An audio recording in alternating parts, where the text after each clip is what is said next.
जय श्री हरि मित्रों, हमारे YouTube चैनल हरि दरबार में आप सभी भाइयों का स्वागत है। मित्रों, कैसे हैं आप लोग? उम्मीद करता हूं कि अच्छे होंगे, खुशहाल होंगे। मित्रों, तो भाइयों, आज मैं आप सभी के लिए लेकर आया हूं बेहद अच्छी जानकारी। मित्रों, यह जो मंत्र है, मेघ स्तंभन मंत्र है, यह मंत्र वर्षा रोकने का मंत्र है। मित्रों, तो भाइयों, यह जो मंत्र है पौराणिक कथाओं से जुड़ा हुआ है। यह मंत्र, इस मंत्र का निर्माण मित्रों द्वापर युग में हुआ था भगवान श्री कृष्ण और देवराज इंद्र के द्वारा। तो भाइयों, ये कथाओं से जुड़ा हुआ है। एक बार इसको आप समझ लें, जान लें, तभी आप इसको जान पाएंगे, पूर्ण रूप से इसकी जानकारी प्राप्त कर सकेंगे। वीडियो को बिना स्किप किए हुए पूरा देखें, तभी आप को पूरी जानकारी पूर्ण रूप से मिल सकेगी। मित्रों, एक बार जब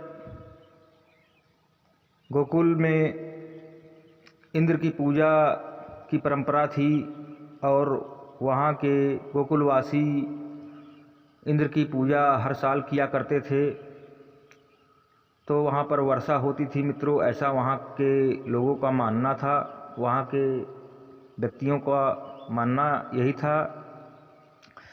तो एक बार जब पूजा की तैयारी हो रही थी, तभी भगवान श्री कृष्ण ने रोक दिया। कहा कि देवराज इंद्र हमें क्या देते हैं, हमें तो गोवर्धन पर्वत बहुत कुछ देता है। गोवर्धन पर्वत बहुत कुछ देता है, गैयों को चारा देता है और बहुत कुछ गोवर्धन पर्वत से प्राप्त होता है। और देवराज इंद्र की पूजा न की जाए, क्योंकि वर्षा करने का उनका कर्तव्य है। तो भगवान श्री कृष्ण भगवान थे, परमात्मा थे, वो सब जानते थे। मित्रों,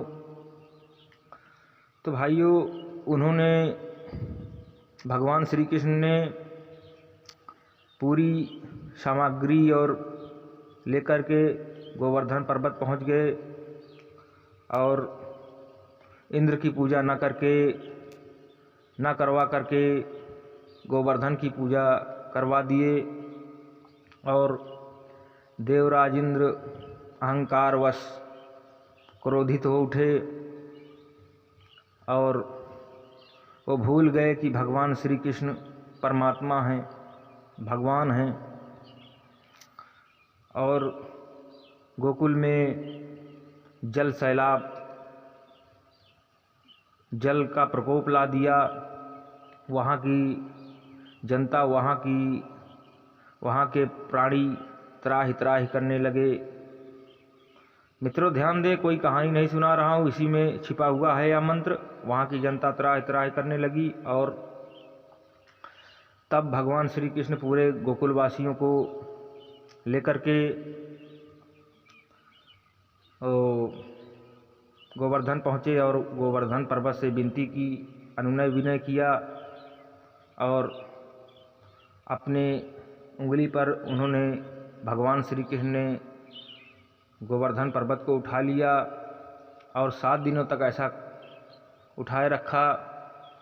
तब जितना जल था भगवान देवराज इंद्र के पास, जितना जल था, सब, जितनी शक्ति थी, सब लगा दी, कुछ नहीं हुआ। अंततोगत्वा उनको हार माननी पड़ी और भगवान श्री कृष्ण के कदमों में गिर पड़े। तभी से उनका नाम पड़ा मित्रों गोवर्धनधारी श्री कृष्ण भगवान।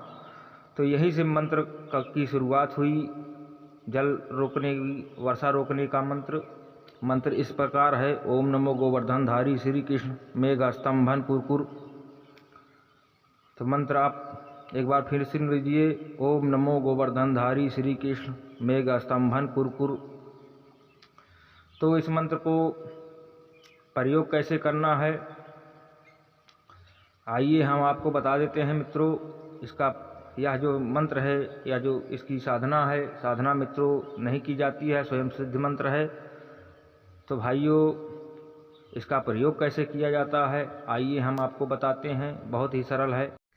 जब कभी भी भीषण वर्षा हो रही हो और बाढ़ आ रही हो, नुकसान हो रहा हो, तब इस मंत्र का प्रयोग करें।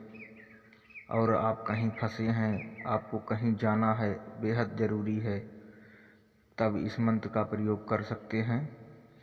नहीं तो मित्रों, यह मंत्र जितना प्रभावशाली है उतना आपको नुकसान भी पहुंचा सकता है। तो आपको नुकसान कैसे पहुंचा सकता है मित्रों? इसका दुष्परिणाम ये हो सकता है कि आपके ऊपर इंद्र का प्रकोप हो सकता है, बिजली गिर सकती है। आजमाने के उद्देश्य से ना करें कृपया।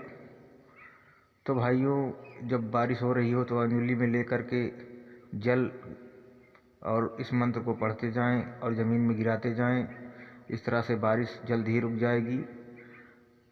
अब देखेंगे कि बारिश रुक गई है। आपका मुख पश्चिम या पूर्व दिशा की ओर होना चाहिए।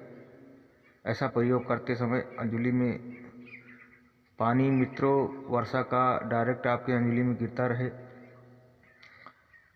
सीधे आपके अंजलि में गिरता रहे और ज़मीन पर गिरता रहे। और इस मंत्र का जाप करते रहें, पूर्व या पश्चिम दिशा की ओर अपना मुख करके।